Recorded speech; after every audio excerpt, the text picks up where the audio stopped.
ले चलते हैं आपको राजस्थान विधानसभा में इस वक्त नेता प्रतिपक्ष गुलाब चंद कटारिया क्या कुछ कह रहे हैं। कोई चिंता की बात नहीं, जो डूबना है प्रदेश को तो डूबेगा। मतलब 10 वर्ष में चाहे मेरा सरकार रही हो चाहे आपकी रही हो, किसी मैं स्वयं शिक्षा मंत्री हूँ, अपराधी होऊंगा, कोई चिंता की बात नहीं। लेकिन आप कम से कम इन 10 सालों से इन जितनी कोचिंग संस्थाएं चल रही है, इनकी जितनी परीक्षाएं हुई है, उनके परीक्षा के रिजल्ट के साथ आप एक टीम लगा करके इनका पोस्टमार्टम करो, तब आपको ये समझ में आ जाएगा कि ये बीमारी कहाँ से चली है। ये बीमारी इन व्यवसायियों के थ्रू चली है। मैं और आप पेपर आउट करेंगे, पेपर लाऊंगा, 5 लाख दे दूंगा, 8 लाख दे दूंगा। मैं क्या 2 करोड़, 5 करोड़, 8 करोड़ दे सकता हूँ क्या भैया?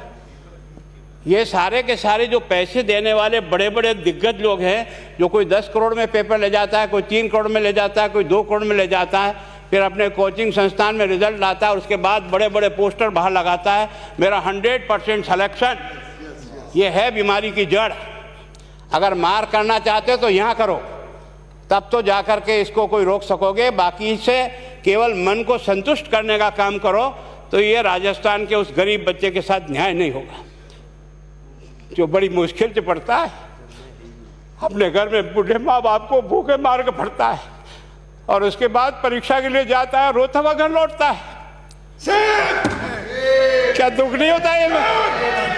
हम लोगों के मन में कोई रहम नहीं है कि आखिर उस बच्चे का क्या होगा जो अपनी बड़ी पीड़ा के साथ पढ़ रहा है।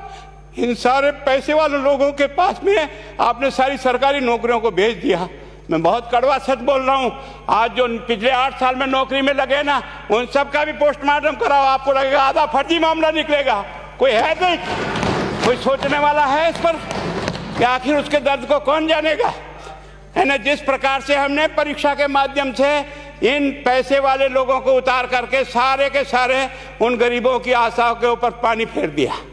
रात और दिन पढ़ता है, भूखा प्यासा पढ़ता है, घर बेच करके पढ़ता है, खेत बेच करके पढ़ता है, लेकिन जब उसका सिलेक्शन नहीं होता तो जहर खा के मरता है। कोई इस पीड़ा को समझने के लिए तैयार नहीं है।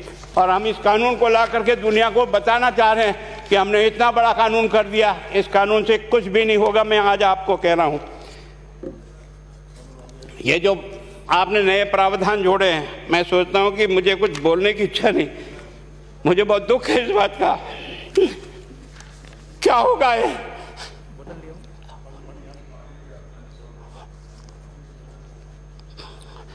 किस तरह की गैंग पालनी है हमने? पानी पिला दो, है ना। मैं उस दिन भी पूछा था कि मैंने कहा ये शिक्षा संकुल पे है, जिन लोगों को ड्यूटी पे लगाया, इसको लगाने